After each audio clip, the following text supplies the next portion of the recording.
అందరికీ నమస్కారం అండి. మంత్రి నారా లోకేష్ గారికైతే అమెరికా పోలీసులు బిగ్ షాక్ ఇచ్చారు.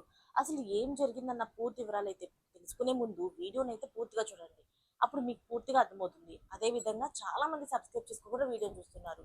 దయచేసి సబ్స్క్రైబ్ చేసుకొని మీ లైక్‌తోని, సపోర్ట్‌తోని నన్ను సపోర్ట్ చేస్తారని కోరుకుంటున్నాను. నారా లోకేష్ గారైతే అమెరికా పర్యటన చేసిన విషయం మీకు అందరికీ తెలిసిన విషయమే. ఆయన అమెరికాలోనే ఉన్నారు.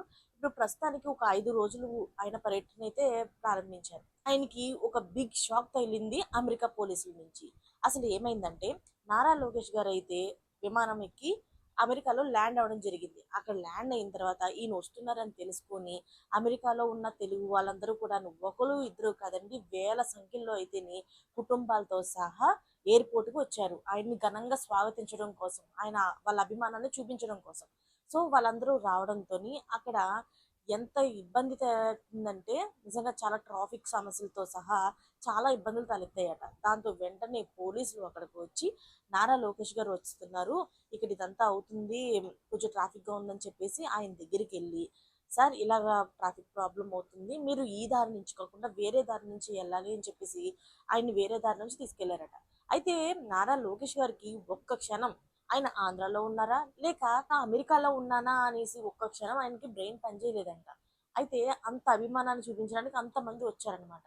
సో, నిజం చెప్పుకోవాలంటే నారా లోకేష్ గారు ఒకప్పుడు అమెరికాలోనే ఒక 8 సంవత్సరాల వరకు ఆయన చదువు నిమిత్తం అక్కడే చదువుకున్నారు. అలాగే 2 సంవత్సరాలు జాబ్ కూడా చేశారు. దగ్గర దగ్గరగా ఆయన 10 సంవత్సరాలు అక్కడే ఉండడం జరిగింది.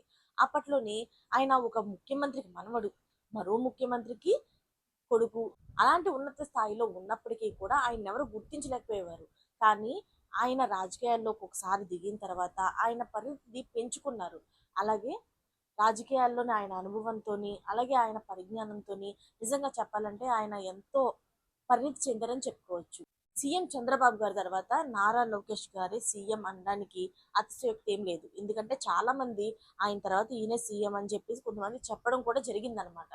అయితే ఈ విషయాలన్నిటిని కూడాను నారా లోకేష్ గారు ఒక సభలోని ఆయన వింత అనుభవాన్ని, ఆయనకి జరిగిన అనుభవాన్ని, జరిగిన షాకింగ్ న్యూస్‌ని అయితే అందరికీ చెప్పి పాలుపంచుకోవడం జరిగింది.